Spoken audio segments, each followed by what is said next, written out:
The views and opinions of this broadcast do not reflect the views and opinions of Armed Media, UNU Productions and its affiliates.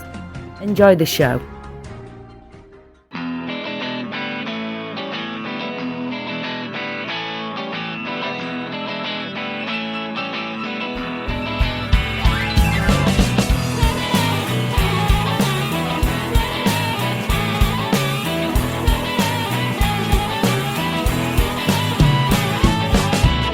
Teflon Pan Man. I'm the Teflon Pan Man. Ain't nothing gonna stick on me.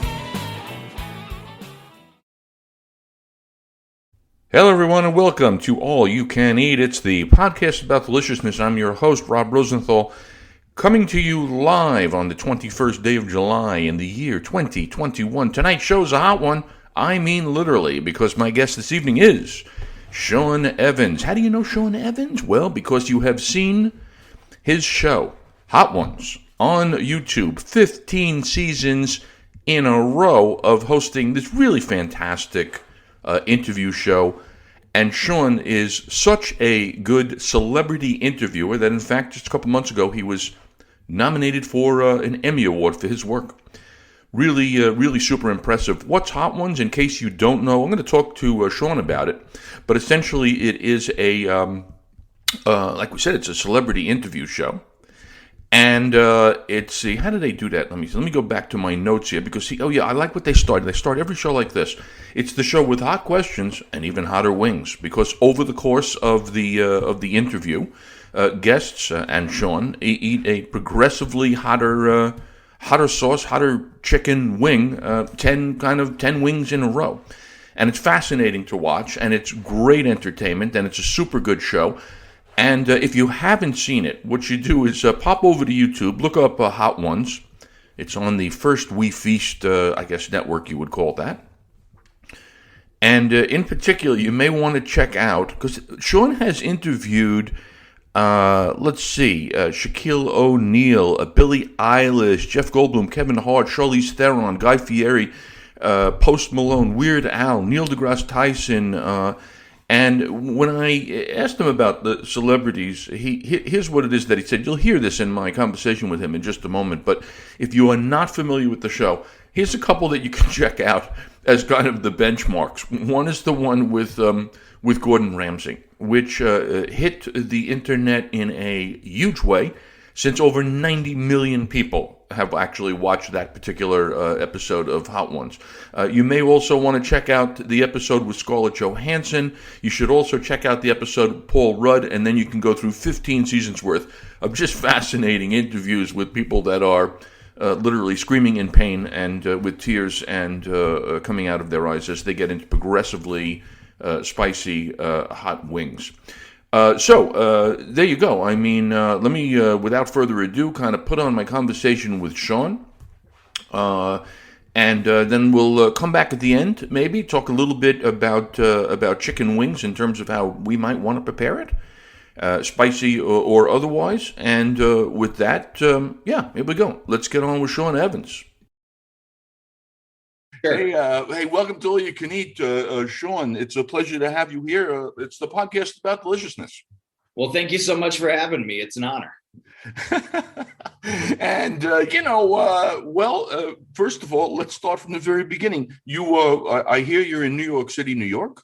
I am. I'm in New York City on the Manhattan Island over here. Yes, you are, where it is currently hot and humid. And tell the folks where you grew up, Sean. So I was born in Evanston, Illinois, which is just outside of Chicago, where the Northwestern campus is located. Born at Northwestern Hospital. Grew up, went to school a little bit further northwest in the Chicago suburbs, Crystal Lake, Illinois. Went to college at the University of Illinois in Champaign. Lived in Chicago for most of my adult life, and then moved to New York like 7 years ago, and that takes us up to current day. My question to you about growing up is related to food. I'm always interested in that, especially for people that are kind of in it now. Was food important? Was there any indication in growing up that you would end up doing something related to food at all, or not really? No, there's that that Steve Jobs quote about not being able to connect the dots, looking forward, only looking back. And that definitely applies to my life, not only in food, but in interviewing and in the show and everything, where, food, I love food. I love eating, but it wasn't like, oh, this is what I want to do with the rest of my life. But I did know early on that, as a person who was obsessed with David Letterman and Howard Stern and listening to Loveline on the radio, I did know that I wanted to get into broadcasting. So I majored in broadcast journalism, knew that was exactly what I wanted to do from very early on. But the food part of it, it's like, even with the show Hot Ones, we weren't necessarily trying to do the spicy food show. It was never that. We were always just trying to create a disruptive element in the celebrity interview, something to take a guest and knock them out of that PR-driven flight pattern.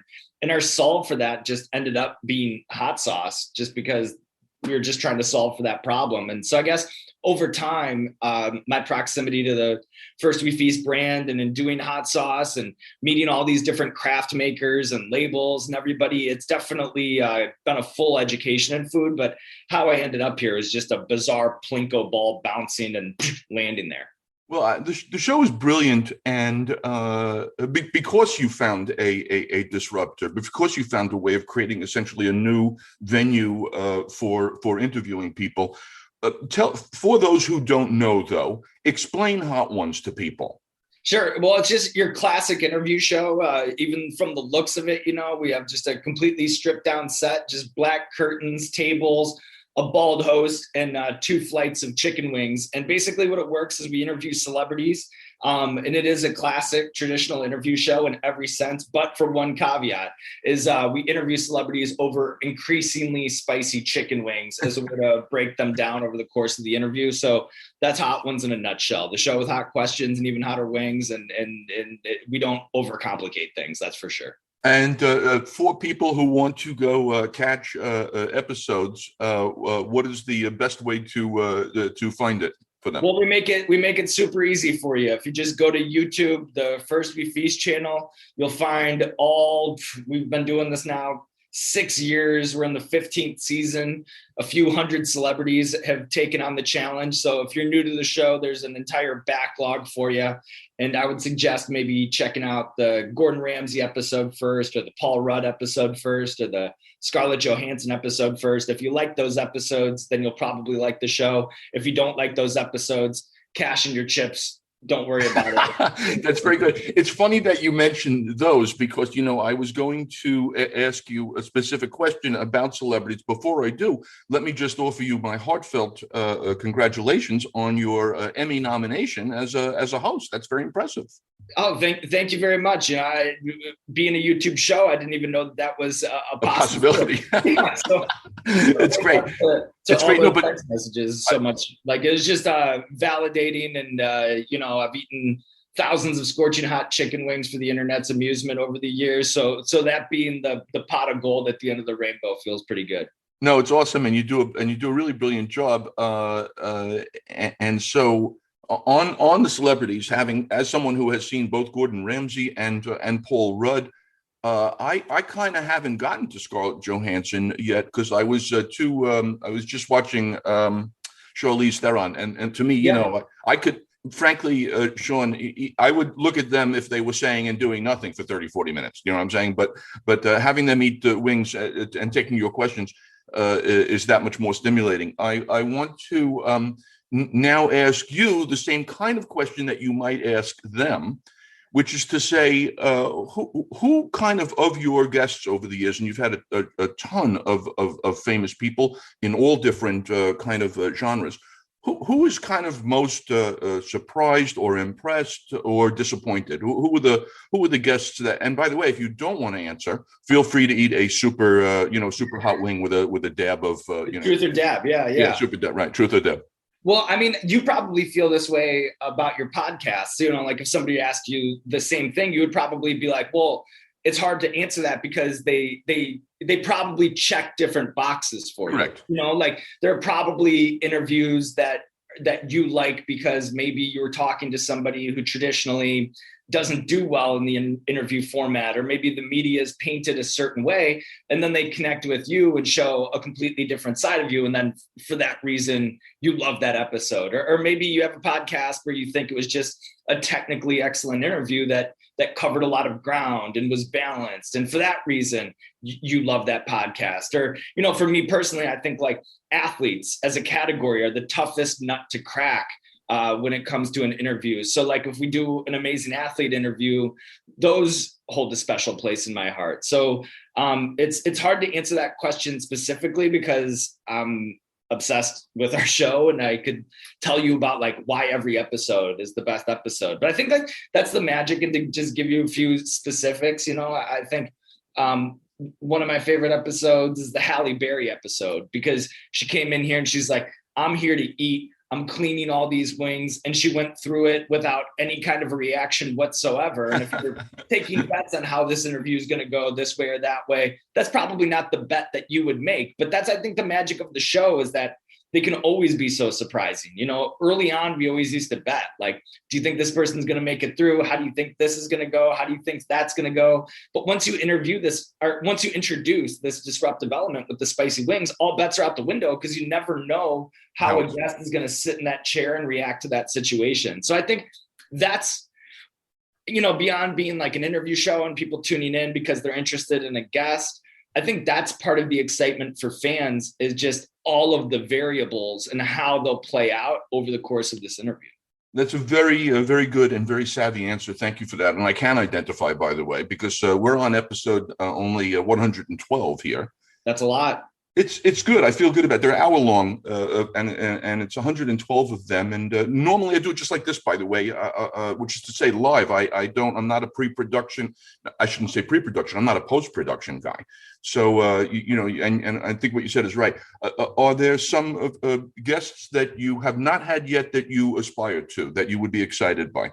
Sure. We joke about this internally all the time, the white whale guests. And our biggest one ever was Gordon Ramsay. When we put up the first ever episode of Hot Ones, immediately fans just started requesting Gordon Ramsay, Gordon Ramsay, Gordon Ramsay. In a way that it was like an albatross growing around our necks. It was just getting heavier and heavier and heavier.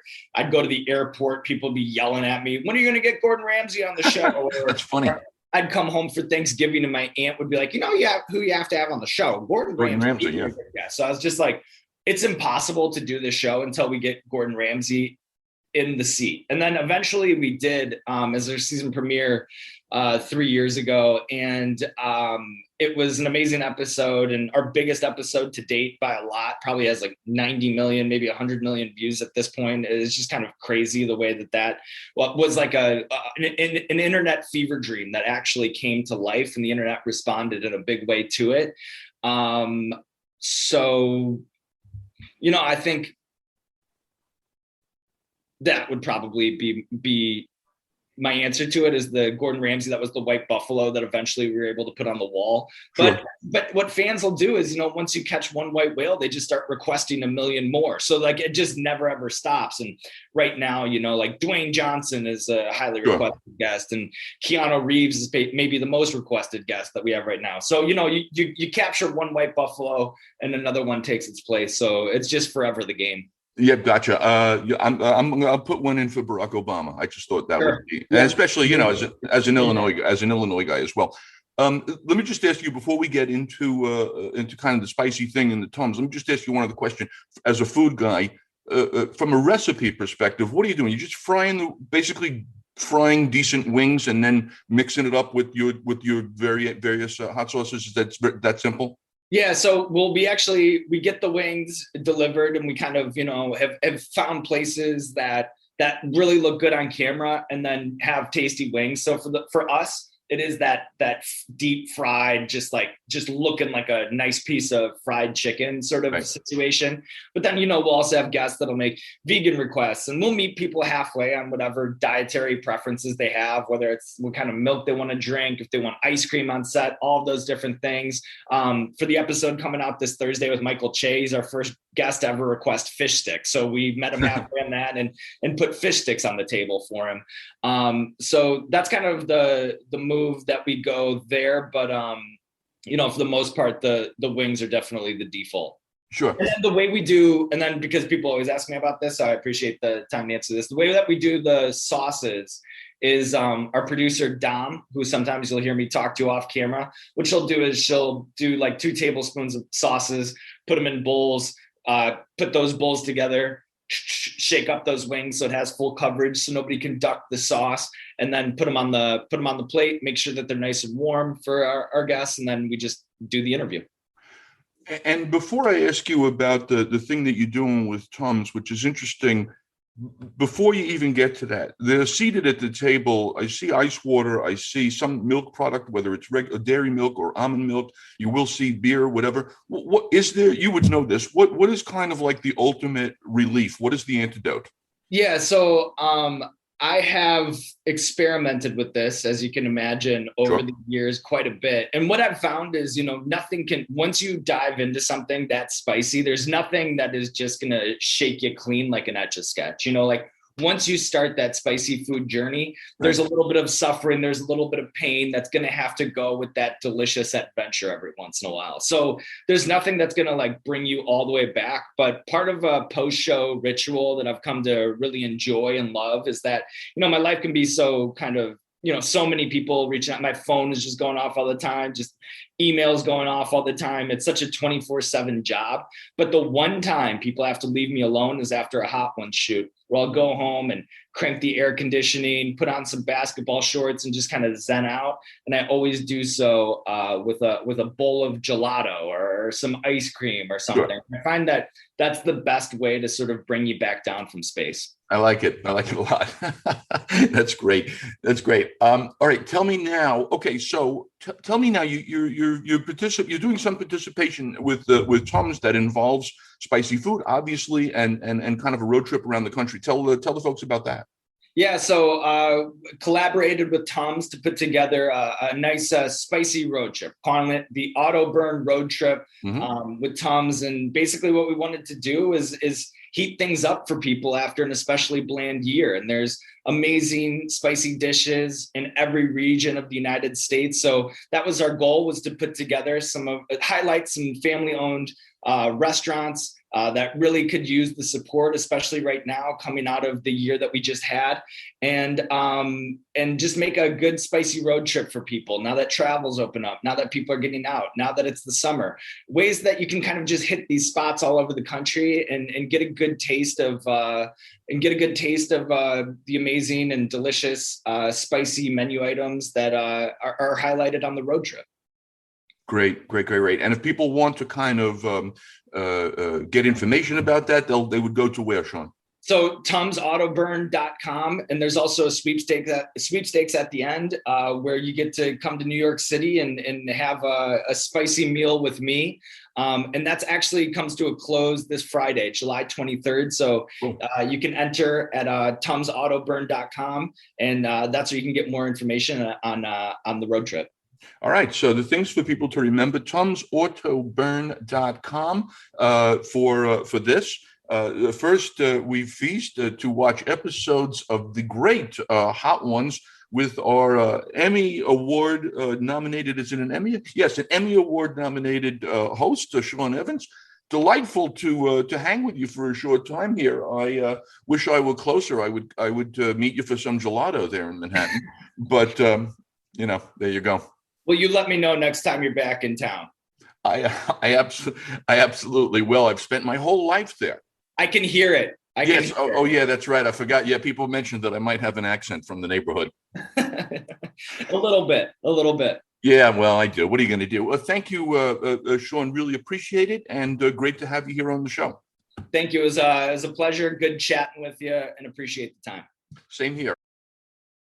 Right. So there you go. Sean Evans, a terrific guy, great interviewer, and fun to talk to. But I tell you, I'm feeling, I'm feeling chicken wings, and I'm feeling spicy.